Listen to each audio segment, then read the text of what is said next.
Hi, everybody. So today I'd like to talk about instruction modeling, and specifically reasoning minds approach and what our approach is about. But I'd like to start with a math problem, because this is, after all, a talk about mathematics.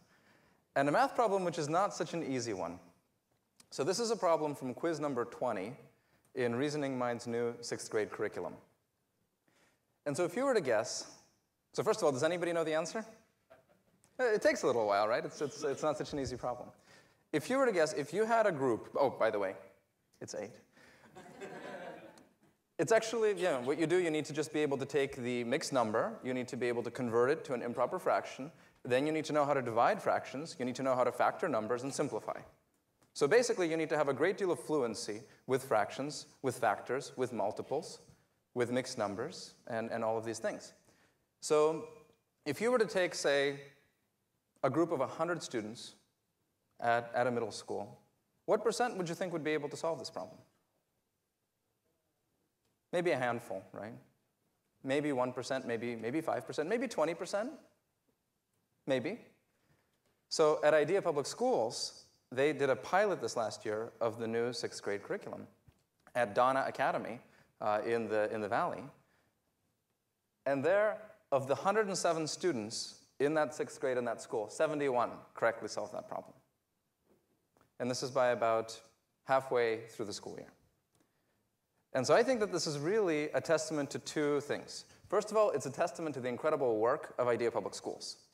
There was a very strong teacher, very strong principal, and great administrative support, and that made it possible. But that's not what this talk is about, but there are actually our partners from Idea Public Schools here, so if you want to hear about that, you can find them and ask them about that part of things.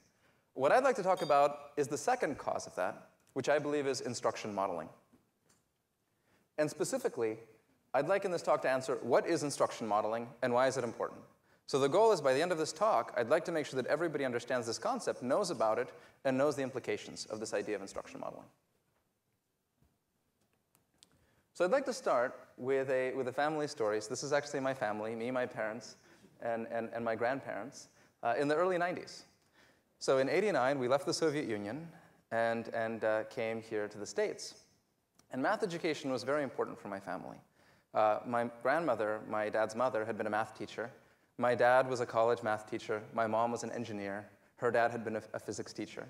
And so for them, math and physics were extremely, extremely important. And as they saw me going through math education and going through schools, they weren't really happy with my math education. And in particular, there were two things that were missing. I wasn't really mastering basic skills and knowledge and understanding of school mathematics, and I wasn't inspired. They were hoping that I would be all about math and going into math and becoming a physicist. My dad once actually pulled me aside when I was in 7th grade, and he told me, and for those of you who know my dad, this is typical my dad, you know, there's no unified force theory in physics. Wouldn't that be great to work on? When you grow up, son. So, in particular, there was one moment that I think really drove home to them the fact that I wasn't getting the sort of math education they'd like me to be getting, which was when after taking an Algebra 1 course, my grandmother, the former math teacher, gave me 2 fractions to add. And I, with great confidence, because I certainly had lots of that, I added the numerators and I added the denominators, and I proudly gave her the answer. And of course, if you do that, you can also find that a half plus a half is a half, right? So you need to be pretty careful with this sort of arithmetic. And so this was very shocking to my grandmother, because I mean I had just taken an Algebra 1 course. I had passed. I was a certified knower of algebra, and yet I didn't have understanding of fractions and numbers to know that I should be cautious when adding fractions. And so here I'd like to actually tell you a little story about my grandmother to illustrate what kind of person she was. She was a really wonderful math teacher. She went to college to study math education, and after that she spent her entire career teaching math. And after coming to the States, she was already retired, but she would volunteer. She would go to schools to tutor kids in math because she missed it so much. So she was really dedicated to that. And at one point, this is many years later, so fast forward to when I'm in high school, and by then I had gotten excited about math. More on that later. I got a TI-89 calculator. So those of you who know what a TI-89 is, normally in schools you get the TI-83, but if you're a real math geek, you dream about the TI-89. And so why do you really dream about the TI-89 as an 11th grade math geek? Well, one reason is that it will do symbolic integration. And so if you've taken calculus, you may recall that the two main things you do there are differentiation and integration. So you take a mathematical function, like y equals x squared, and you find the derivative. In that case, it's 2x. You can also do the opposite, integration. So integration and differentiation are opposite operations that you do to functions. But it turns out that differentiation is relatively easy. You can learn that. You usually learn that your first semester. And you learn a set of procedures. And then you can differentiate pretty much any function you'd meet in high school. But integration is really tricky. For integration, there's no single rule. There's all kinds of different things you can try. But this calculator, it can do it. You give it a function, it can integrate that function. And so I was bragging about this to my grandmother. And I told my grandmother, Grandma, give me a function, any function. I'll show you how amazing this calculator is. I'll integrate it for you. And so my grandmother thinks, and she says, sine of x over x. So I type in sine of x over x. And I press enter, and I wait. And it thinks for 30 seconds. It thinks for a minute. It thinks for 5 minutes, and says, error. And I look at my grandmother, and she's sitting there snickering because she gave me a function that wasn't integrable. And so really, in addition to just teasing her grandson, which is always fun, she was making a point, which is that a machine is no substitute for a human mind, and that you need to understand what you're doing. If you don't understand what you're doing, all the machines in the world, all the calculators in the world, are not going to make a difference and are not going to help you. And I think that's actually a really important lesson for anybody involved in education technology, right? Because you have to know where the technology is, what it can do, and what it can't do. But also illustrates just how much my grandmother was a math teacher through and through. And so my grandmother, when she realized, so going back now a few years to me not being able to add fractions, when my grandmother realized this, she actually started tutoring me. And I remember we had a number of sessions where she actually taught me divisibility and factoring and adding fractions and even long division. She realized I didn't know how to do that. And so through my grandmother's efforts, in middle school, I basically got caught up and those gaps got filled in. And basically then I knew middle school math and was able to go on to high school math. And there's a second thing. So that took care of the basic knowledge, but what about the inspiration? Well, the summer after 9th grade, I went to math camp. And math camp is a really remarkable place, and I really loved math camp. One reason was that I had finally found a place where I was above average coolness-wise. And that took a lot of searching. But this is math camp. As you can see, it's pretty much the most awesome thing ever. So I went back for 2 summers after that. And so the thing that math camp did extremely well is that it got you excited about math. So it was a community of about 100-something high school students who were all at least receptive to math. And they put in graduate students and undergraduates who were math majors and stirred. And then 5 weeks later, everybody wanted to be a mathematician coming out of math camp. And so after coming to math camp, I said, OK, I want to be a mathematician. And because of my grandmother, I had the basic arithmetic tools to where I could actually take more advanced high school math classes. And eventually, I did go on to become a mathematician.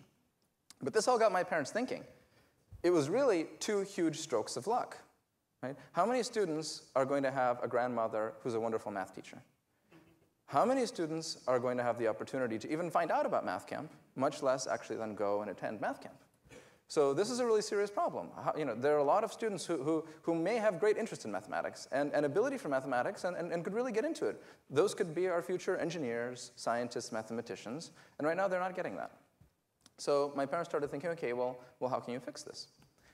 And one of the things that you often hear, which is kind of widely believed in our country, is that here we tend to think that teaching is something magical that someone is born with, right? You think someone's born an amazing math teacher. And if they're born an amazing math teacher, then great.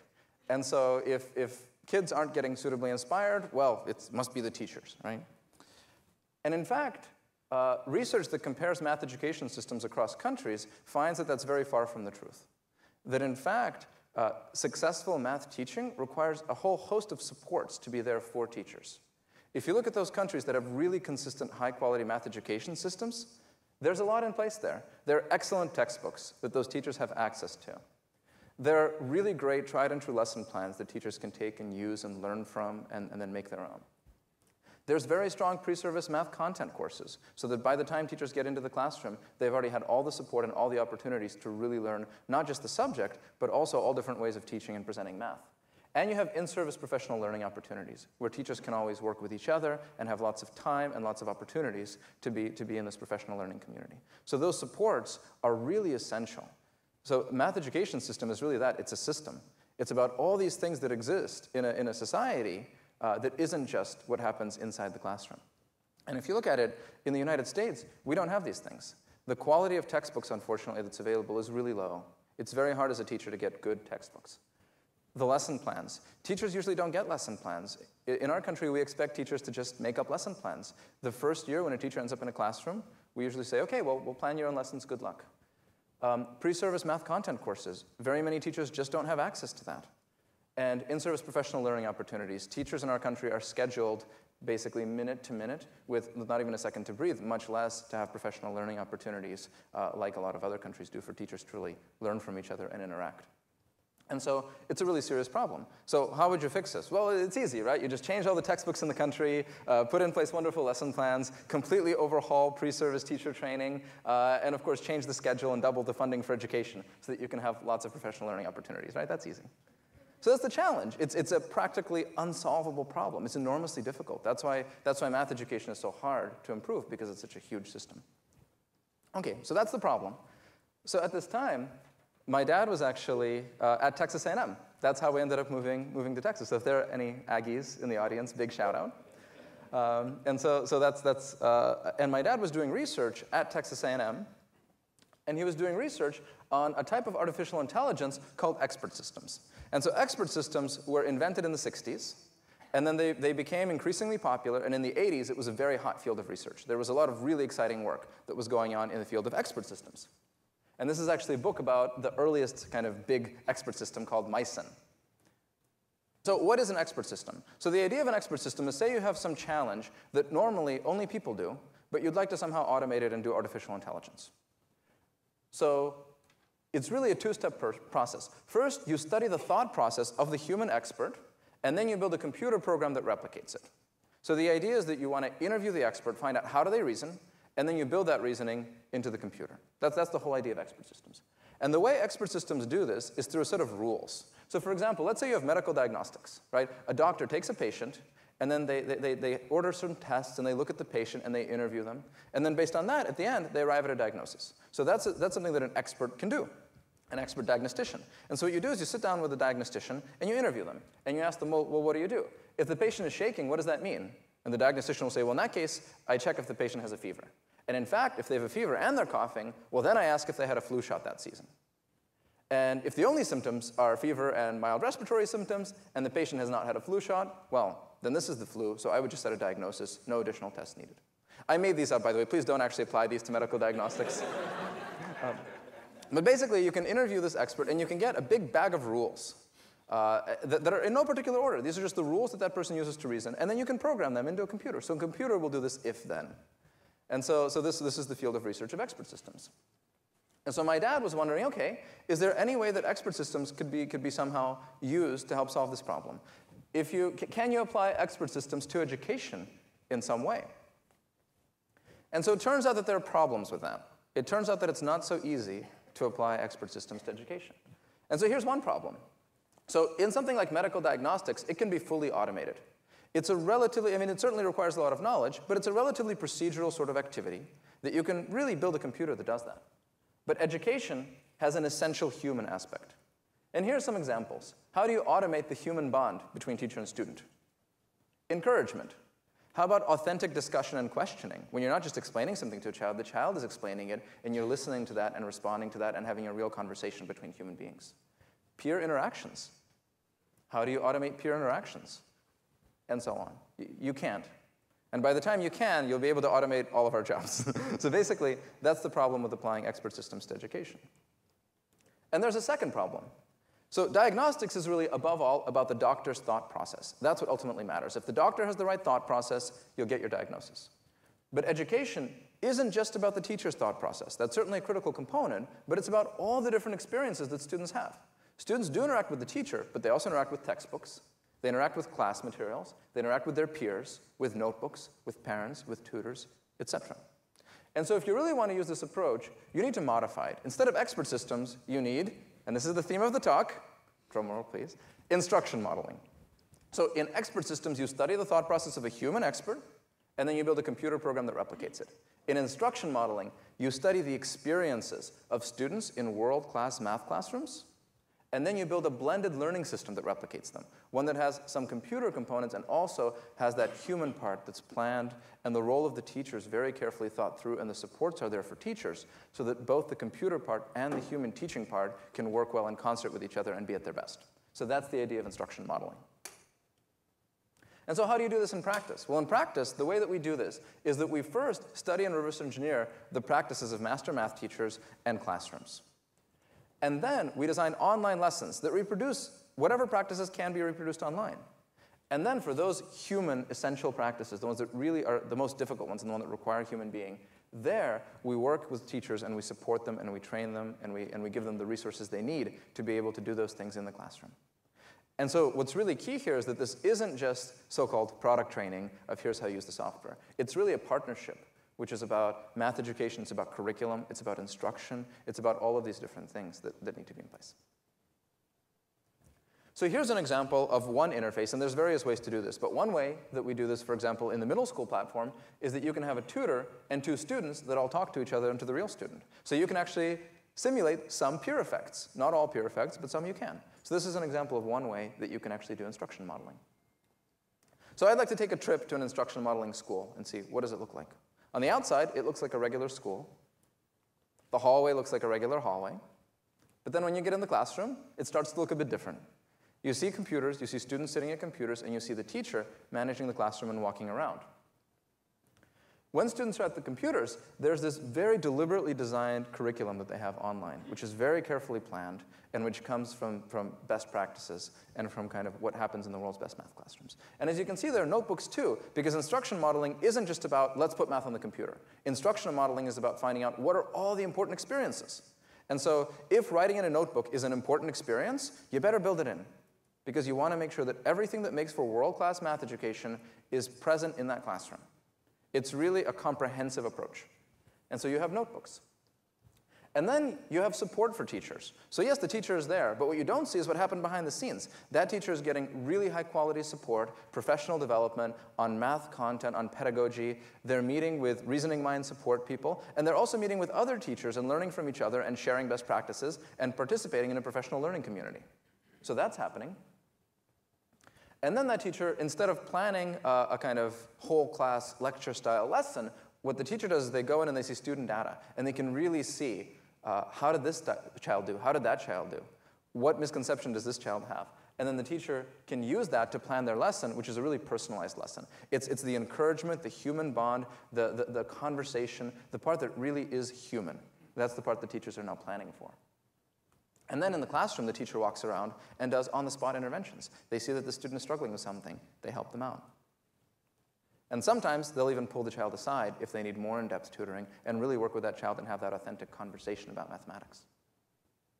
You see peer effects, again, facilitated by the teacher, because teachers know how to set this up so that you have productive peer interactions. This is Genie Helpers, for those of you who are familiar. And even some whole class activities facilitated and run by the teacher.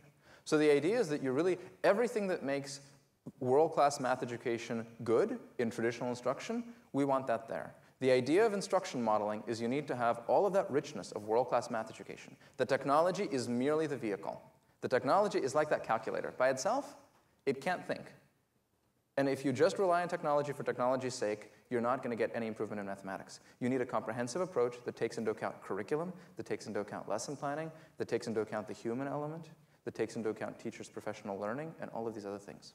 And so that's the idea of instruction modeling. And so let me give you an analogy from the Industrial Revolution. So this is something that you may or may not realize what this is. Does anybody know? It's a sewing machine. And you don't recognize it because it's one of the earlier models. But if you think about it, what exactly is a sewing machine? And what is it like? What kind of automation is it? You can't just take a sewing machine and have it make clothing. It still requires expert use. Well, what's the benefit of a sewing machine then if it still requires a human operator? Well, there's a few things. First of all, it increases consistency of stitching. Now you know that all of the stitching that you do is going to be consistent. You don't have to worry about those individual stitches and the variants. So that's the first thing. And second of all, it increases access to high-quality goods. Before, the clothing that you can make with a sewing machine is just like the clothing that you can make without a sewing machine. But the difference is before, that really high-quality clothing was only accessible to a tiny fraction of the world's population. When you have a sewing machine, you not only have consistency of the clothing you make, but now you can make high-quality clothing, and it's accessible. And that's exactly the idea of instruction modeling. It's not about creating something new. Just like a sewing machine doesn't make clothing that you couldn't make before. It's about taking something that is high quality but is currently available only to a tiny fraction of teachers and students and making it much more broadly available with high consistency so that thousands of teachers and students can have access to this high quality mathematics education that before was really only available to a small number. And so I'm going to go pretty quickly through the results because actually my dad stole my fire a little bit. So you've already heard about those. But what are the effects of instruction modeling? And one thing I'd like to comment on is that education technology by itself does not get similar results. There are lots of studies about that. For example, time on task. Just technology does not increase time on task. And Ryan Baker actually will be telling you about some research that he and Jacqueline Okampa, actually, who also worked with Ryan in collaboration, have done on this question of time on task and how much instruction modeling increases it. The Singapore math test, this is something that my father mentioned. And this is a very exciting result because of how tightly controlled the study is. It's a very high quality study that we're currently writing up for publication. So it's really everything was controlled for. Another study that actually you'll be able to see a poster outside for is Kevin Mulqueeny, education research scientist at Reasoning Mind, led a study where we looked at mathematical vocabulary. And it found that advanced terms went up from 0.36 to 0.74 in interviews with students. So basically, students, and again, instruction modeling, it's not just about answering questions. It's not about filling in bubbles. It's not about just plugging in numbers into a computer. It's about everything that matters in math education: vocabulary, mathematical speech, mathematical discussion. That's all part of that. And so if that's not being improved, you're missing something important. So that's why we thought we needed to measure that, and we were very happy to find that, in fact, it was being improved quite substantially. And of course, you can measure all you want, but any measure is going to be one-dimensional in a sense. Any test that you give is going to measure something, but it really doesn't get the full picture. And if you ask me what I think does get at the full picture in the best way, it's something that's been around since long before tests, which is asking teachers and students. And we found teachers and students actually see, and teachers actually see what's happening with their students day after day. So if you really want to know if those kids are learning math better, ask the teachers, they know. And so to me, this is actually the thing that is the most important. And we're used to thinking of survey data as flimsy or somehow less important than the other stuff, but I actually think that's the opposite of how we should think about it, because that's the richest data. And so I was really excited to see these results, that 91% of teachers wanted to continue next year, and 94% of students like or really like the program. If Congress had those approval ratings. So, and the next thing I'd like to say about instruction modeling is that even though it's based on taking tried and true things. It's not about kind of technology or trying to do something new or innovative. It's about taking tried and true high quality math education, and like that sewing machine, it's a way of bringing that consistently to more students and teachers. That's the idea. But that doesn't mean it's easy or doesn't require engineering. So finding out how to do that well, it's constantly a work in progress. It can always be improved. And if you look at it, every single aspect of our work can be improved. The student interfaces can be made better. The back-end algorithms can be made better. The support that we offer to teachers can be made better, more flexible. The professional development opportunities that we offer to teachers, all of these things can be made better. And the way that they can be made better is GenieCon. The way that those things get better is by working with teachers, with administrators, with researchers, and getting feedback from teachers who are using the program in their classrooms, from researchers who have done studies about it, to see what's working, what isn't, and how can we constantly tweak this, try it out, and improve it. And so just like the sewing machine, we have no idea what the sewing machine of the future will be. Instruction modeling is that very first sewing machine right now. But with every year, we can get it better and better and better by having things like what we're having today, so that eventually we can get to that Singer sewing machine, and then eventually this relatively modern contraption from, I think, the 50s. And then who knows where we'll be in the future. But we're still at that early stage right now, and that's actually really exciting. That means that there's really exciting engineering to be done together and in collaboration. So to summarize, instruction modeling is a way of designing blended learning systems, and it consists of two main steps. Study the experiences of students in world-class math classrooms, and then build blended learning systems that replicate that. And so instruction modeling was inspired by expert systems, this field of research from artificial intelligence. It's not about the technology. Instruction modeling is about bringing tried and true world-class instruction to more students and teachers. The technology is merely the vehicle. Instruction modeling shows very good results, and we've seen on a very wide range of measures, and you'll hear much more about that later today. And finally, it's always a work in progress. You can always do it better, and that's the real challenge, is finding out how we can make sure to do that. So in conclusion, thanks very much to all of our collaborators who are making this possible, and I look forward to a day of making instruction modeling better than it was when we started this day. And one other thing that I'd like to add as a special request from our communications team, they heard some people asked them if there could be a hashtag for GenieCon. And so yes, let's do hashtag GenieCon. Thank you.